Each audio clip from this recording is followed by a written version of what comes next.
before we leave the plane of Slim Harpo, I'd like to do one more lesson where I just kind of go through and just some various ideas and various things that I picked up from listening to the guitars that you hear on the Slim Harpo records. Again, some great stuff, some really simple but powerful rhythm parts and lead things. His records were fantastic, very similar to those I think of Jimmy Reed, where the guitar parts are just driving straightforward, simple, and they let Slim Harpo steal the show with his harmonica and his vocals. And that's what you do when you're playing rhythm guitar behind a harmonica player. You want to support them and create a foundation where they can really create and do their thing. Thinking about Slim Harpo, one idea that I think about is turnarounds. And when you listen to Slim Harpo stuff, he had a lot of variations on the basic blues turnaround, one that goes like this.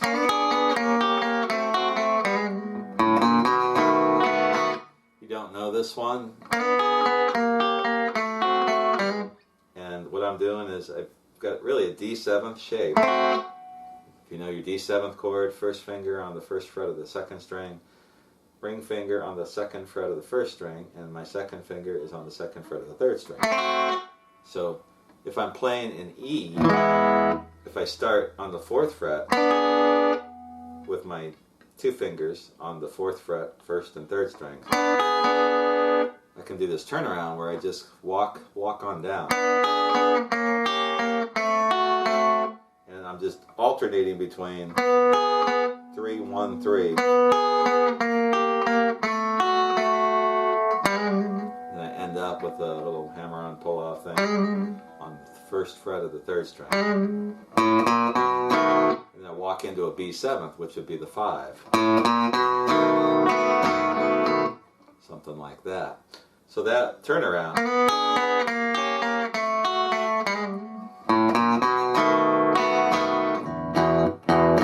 on a lot of his shuffle tunes, like My Home is a Prison, and that's a slower one, but you hear that turnaround. It plays in A, so if you go to the key of A,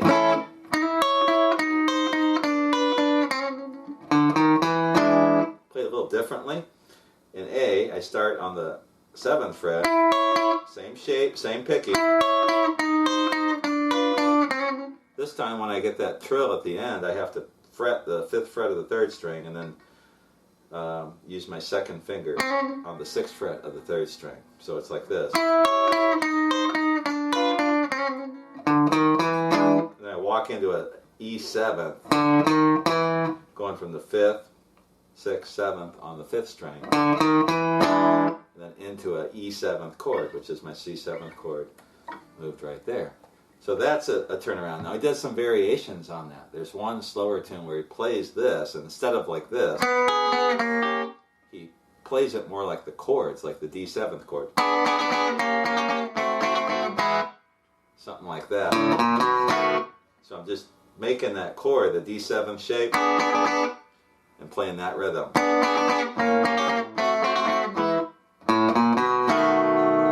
And there's another turnaround that he does, but just a little different pattern instead of this. Whoops.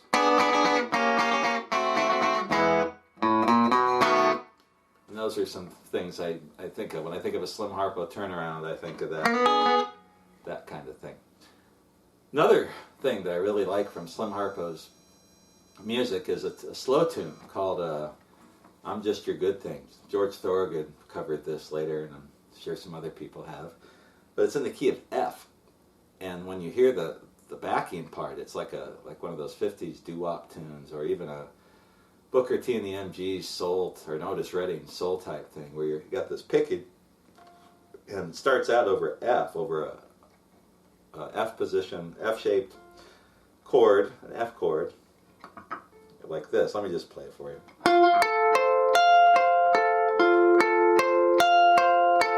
Like that. Then he moves it to a B flat. Back to the 1. Back to the 4. 5.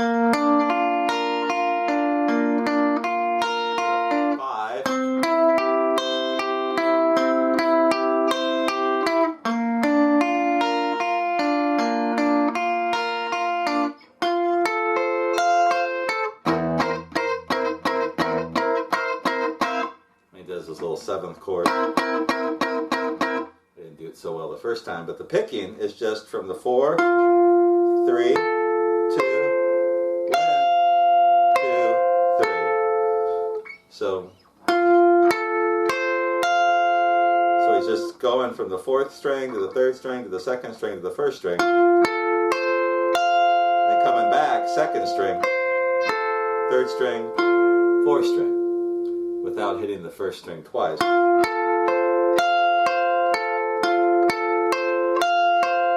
Actually, doesn't hit the 4th string, coming back up.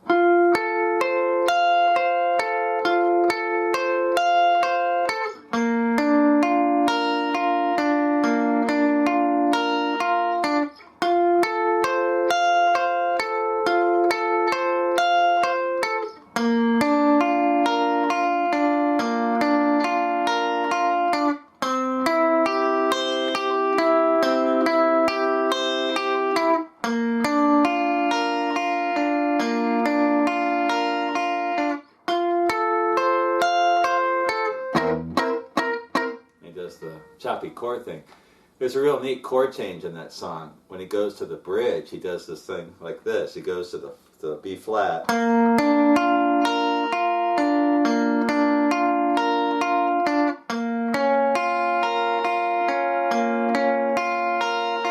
And all he's doing is taking his 2nd finger off the chord and making a minor chord. So it's B flat, B flat minor. He goes back to the 1. Then goes to that again.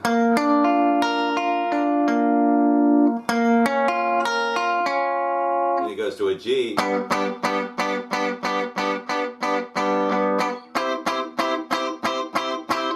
then back to the 1.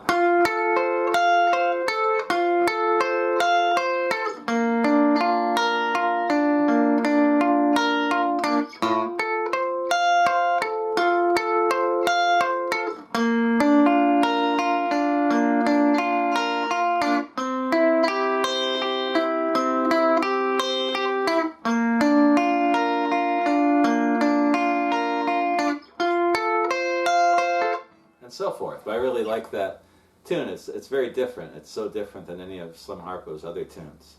Beautiful harmonica solo and even a real simple guitar solo in there. That's something else, like that kind of picking and the chord changes. And this. Kind of a different chord progression in that tune as well. Now thinking about some of the other tunes, the Slim Harpo ideas and songs, I've really covered most of them. The lead playing that you hear on the Slim Harpo tunes, and in most cases it's just played in the 1st position blues box. You don't hear a whole lot of up and down the neck or anything like that. He's got his tune in the key of D. He's got a couple instrumentals where the bass is playing the drop D. You hear your basic licks. There's one I hear a lot where he does this.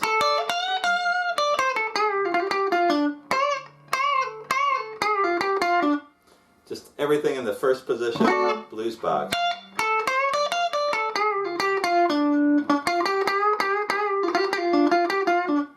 I can't think of any, offhand, anything unique that you hear in the Slim Harpo solos, like the guitar solos on his songs.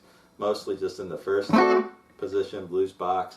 There are a couple times where he'll go to the high position blues box. So if he's playing in G, there's a tune called Mailbox Blues, and he'll go all the way down here on the neck or up here on the neck.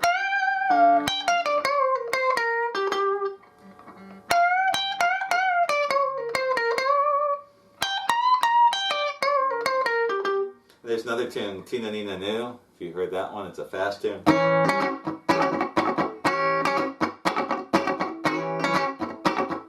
When he goes to the solo, he's playing in the high scale, way up here on the guitar. And you hear that in a couple of his songs. Rhythm parts, I just showed you one of them. There's a couple of his tunes where he's got a real funky, scratchy rhythm going on, almost predating funk a little bit. The tune Tina Nina Nu, you hear the guitar almost entirely muted scratching, playing something like this.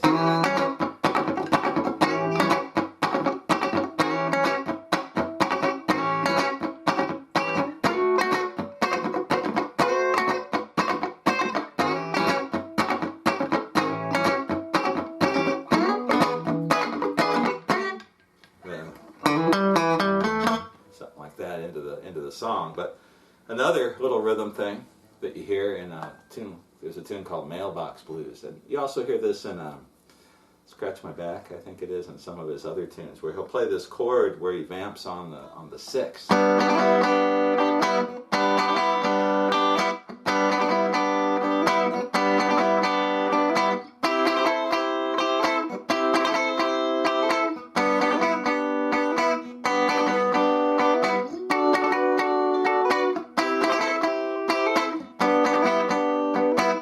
He's just doing a 6 chord. So there's my major G chord. Mailbox Blues is the one I'm thinking of with this kind of pattern. And he's just taking his pinky and going on and off the 5th fret of the 2nd string, which in G would be the 6th.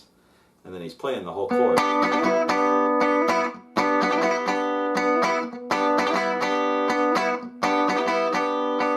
Does the same thing over the 5, which is the C.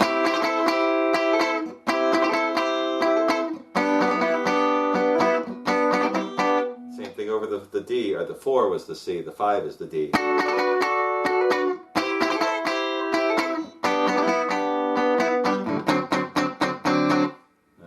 into the tune.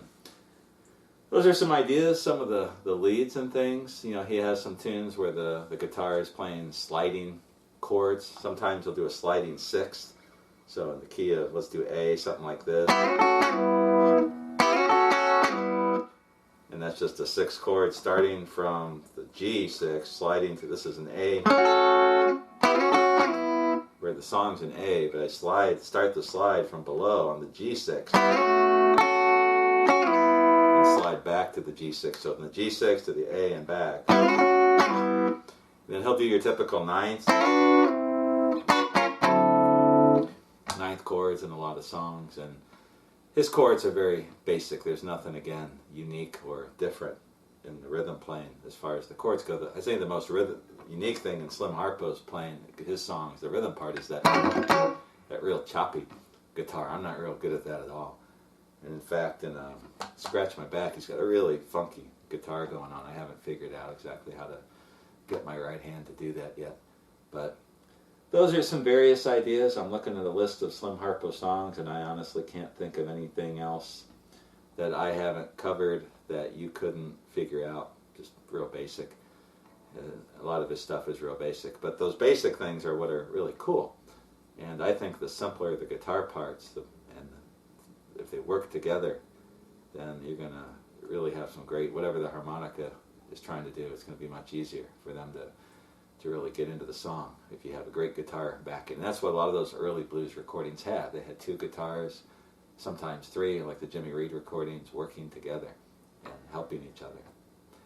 All right, that's the end of my series on Slim Harpo, and hopefully there's some ideas in here that you can use. Some of them are repeated from other lessons, but most people aren't going to go through every single one of these lessons, so my hope is that you'll hit this stuff sooner or later.